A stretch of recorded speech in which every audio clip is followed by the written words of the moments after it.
السلام علیکم ورحمۃ اللہ وبرکاتہ۔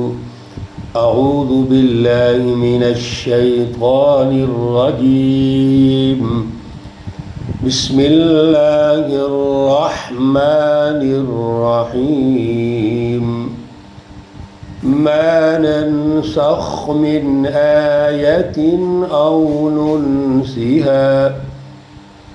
أو ننسها نأت بخير منها أو مثلها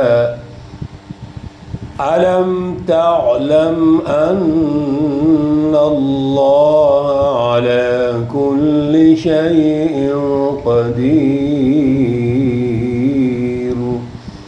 صدق الله العلي العظيم۔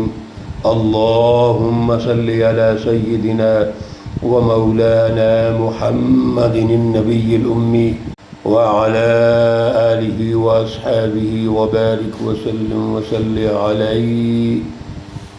سورة البقرہ آیات مقدسہ 106 تا 108 ہیں۔ اللہ رب العزت ان آیات کا فہم اور شعور عطا فرمائیں اور عمل کی توفیق اور صلاحیت عطا فرمائیں۔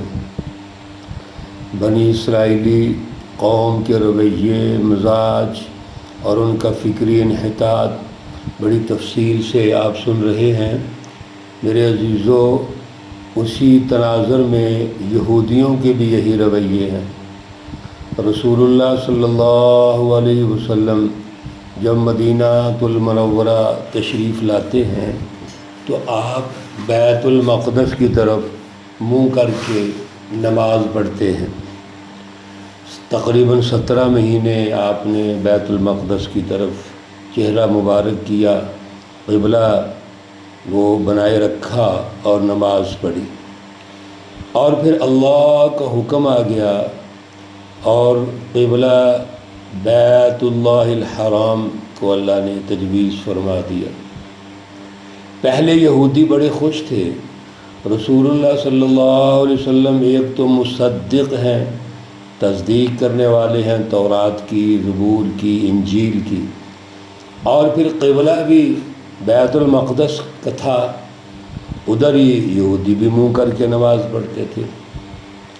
جو ہی یہ تبدیلی ہوئی تو یہود نے اعتراض کرنا شروع کر دیا کہ یہ کیا دین ہے جی جس میں باقاعدہ قبلے کو تبدیل کر دیا گیا۔ اللہ رب العزت جواب دیتے ہیں، ما ننسخ من آیت، ہم نہیں منسوخ کرتے کسی آیت کو، کسی آیت کا جو حکم ہے اس کو موقوف نہیں کرتے، منسوخ نہیں کرتے۔ او ننسیہا، یا ہم کسی آیت کو بلا نہیں دیتے، یعنی ذہنوں سے محو ہو جاتی، ناتی ہم لے آتے ہیں، بخیر بہتر، منہا اس سے، او مثلیہا یا اس جیسی لے آتے ہیں۔ دیکھو، جب کسی اتھارٹی نے سسٹم تشکیل دینا ہے، قوانین کی تشکیل کرنی ہے، تو وہ بہتر سمجھتے ہیں کہ اس وقت دور کے تقاضے کیا ہیں، کیا حالات ہیں۔ تو اللہ رب العزت کی ذات اقدس جو آگے جواب بھی آ رہا ہے اور دلائل بھی آ رہے ہیں، جو آسمانوں اور زمینوں کا مالک ہے، تو کیا اللہ وہ یہ نہیں کر سکتا؟ بیت اللہ الحرام بھی قبلہ رہا ہے، اور اب اگر بیت المقدس قبلہ ہے اور اس کو تبدیل کر کے بیت اللہ الحرام کو قبلہ بنا دیا گیا ہے، اس میں کیا پریشانی ہے؟ آپ یہ دیکھو حکم کس کا ہے، کون سی اتھارٹی ہے۔ اللہ رب العزت فرماتے ہیں کہ جب بھی کوئی قانون تبدیل ہوتا ہے تو اس کے جو اصول اور ضابطے ہیں وہ اللہ رب العزت وہی رکھتے ہیں، لیکن معروضی حالات کے مطابق قانون تبدیل ہو جاتا ہے۔ لہذا اگر کوئی تبدیلی ہوتی ہے تو وہ اللہ اس جیسا لے آتے ہیں یا اس سے بہتر لے آتے ہیں۔ کوئی شریعت یا منہج جو معروضی حالات کے مطابق تبدیل ہوتا ہے، اس کی روح بھی وہی ہوتی ہے، لیکن قانون کی جو شکل ہے وہ معروضی حالات کے مطابق تبدیل ہو جاتی ہے۔ اس لیے اللہ فرماتے ہیں علم تعلم، کیا آپ جانتے نہیں ہیں ان اللہ علی کل شیء قدیر، بے شک اللہ رب العزت ہر چیز پر قادر ہے۔ یہ اللہ رب العزت کی قدرت ہے کہ اللہ ہر چیز پر قادر ہے۔ علم تعلم، کیا آپ کو معلوم نہیں ہے ان اللہ، بے شک اللہ رب العزت لہ ملک السماوات والارض، اسی کے لیے ہے آسمانوں اور زمینوں کی بادشاہت۔ زمین اور آسمان کو پیدا کرنے والا وہی ہے، اور ان دونوں کے درمیان وما بینہما، وہ بھی پیدا کرنے والے اللہ رب العزت کی ذات اقدس ہے۔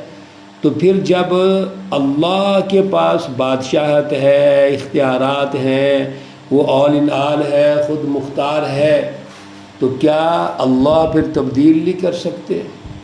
کر سکتے ہیں۔ اللہ جب کوئی تبدیلی کریں گے تو وہ معروضی حالات کے مطابق کریں گے، انسانیت کے فائدے کے لیے کریں گے، مستقبل کی پلاننگ کے لیے کریں گے۔ وَمَا لَكُم مِّن دُونِ اللَّهِ، اور نہیں ہے تمہارے لیے اللہ کے علاوہ مِّن وَلِيٍّ، کوئی حمایتی سرپرست، ولا نصیر، اور نہ کوئی مددگار۔ اللہ ہی ہے جو ہمارا مددگار ہے، جو ہمارے سرپرست ہیں، جو ہمارے نگران ہیں۔ کیوں؟ اللہ ہی ہے جو آسمانوں اور زمینوں کا بادشاہ ہے۔ جو آسمانوں اور زمینوں کا مالک ہے وہ تو اللہ کی ذات اقدس ہے۔ ام تریدون، یہ ایک اور مرض جو تھا یہودیوں میں، بنی اسرائیلیوں میں، اللہ رب العزت اس کی طرف اشارہ فرما رہے ہیں اور ہماری تربیت کر رہے ہیں کہ آپ اس مرض سے دور رہو۔ کیا مرض تھا؟ ام تریدون، یا تم چاہتے ہو ان تسألوا رسولکم، یہ کہ تم اپنے رسول سے سوالات کرو، کما سئل موسیٰ، جیسا کہ موسیٰ علیہ السلام سے سوالات کیے گئے، من قبل، اس سے پہلے۔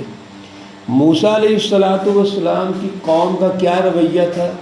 سوالات، اور جد و جہد زیرو۔ اس لیے جب بھی کبھی جہاد کا وقت آتا تھا، قربانی کا وقت آتا تھا، تو کہتے تھے فَاذْهَبْ أَنْتَ وَرَبُّكَ فَقَاتِلَا، جاؤ آپ اور آپ کا رب جاؤ، جا کر جہاد کرو، لڑائی کرو، إِنَّا هَاهُنَا قَاعِدُونَ، ہم تو یہاں بیٹھ کے دعائیں کریں گے۔ ہم برکت کے لیے دعائیں کرتے ہیں، ذکر اذکار کرتے ہیں، جہاد کرنا ہمارا کام نہیں ہے۔ آپ جاؤ اور آپ کا رب جائے، جا کر جہاد کرو۔ سوالات کرنے میں آگے آگے، بات میں کنفیوژن پیدا کرنے میں آگے آگے، پیش پیش، اور جب عمل کا وقت آتا ہے تو پیچھے بیٹھ جاتے ہیں۔ یہ سوچ درست نہیں ہے، ایسے سوالات درست نہیں ہیں۔ وَمَن يَتَبَدَّلِ الْكُفْرَ، اور جس نے تبدیل کر دیا کفر کو بالایمان، ایمان کے بدلے، یعنی ایمان لانے کے بعد اس نے کفر اختیار کر لیا، فقد ضل سواء السبیل، پس تحقیق وہ سیدھی راستے سے بھٹک گیا۔ ایک شخص جو اعلیٰ ویژن، اعلیٰ پروگرام رکھتے ہیں، موسیٰ علیہ السلام اور پھر رسول اللہ صلی اللہ علیہ وسلم، اور اس پر ایک سچی جماعت کی تشکیل کرنا چاہتے ہیں۔ اب ہماری ذمہ داری کیا ہے؟ ہم اس اعلیٰ ایمان، اعلیٰ نظریے پر قائم رہیں، اس پر اعلیٰ کردار پیدا کریں، اعلیٰ کریکٹر پیدا کریں۔ عمل صالح اسی کو کہتے ہیں، جو عمل اعلیٰ وین، اعلیٰ نظریے کے مطابق ہو، اس میں استقامت ہو، وہ عمل صالح ہے جس میں کوئی پریشانی نہ ہو، شک و شبہ نہ ہو۔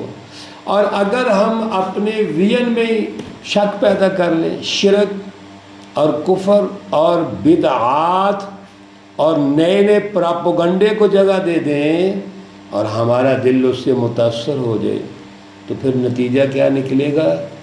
ایمان حاصل نہیں ہوگا، کفر کے بعد گمراہی ہوگی۔ میرے عزیزو، اصل چیز یاد رکھیے، اعلیٰ ایمان ہے، اعلیٰ شعور ہے، اعلیٰ نظریہ ہے، اعلیٰ ویژن ہے، اور پھر اس پر عمل اور اعلیٰ کردار ہے، عملی جد و جہد، شعوری جد و جہد ہے۔ یہ ہوگا تو ایمان ہے، یہ نہیں ہے تو اس کا مطلب ہے کہ دعویٰ تو ہمارا ایمان کا ہے، لیکن عملی جد و جہد میں ہم پیچھے ہیں تو کفر کی طرف چلے جائیں گے۔ اللہ رب العزت ہمیں اعلیٰ شعور اور اعلیٰ فہم عطا فرمائیں۔ اللہ رب العزت تمام بیماروں کو شفائے کاملہ عاجلہ مستمرہ عطا فرمائیں۔ اللہ رب العزت تمام مرحومین و مرحومات کو جنت الفردوس میں اعلیٰ مقام عطا فرمائیں۔ ربنا تقبل منا إنك أنت السميع العليم وتب علينا إنك أنت التواب الرحيم، وصلى الله تعالى على النبي الأمي محمد وعلى آله وأصحابه أجمعين برحمتك يا أرحم الراحمين۔ السلام عليكم ورحمة الله وبركاته۔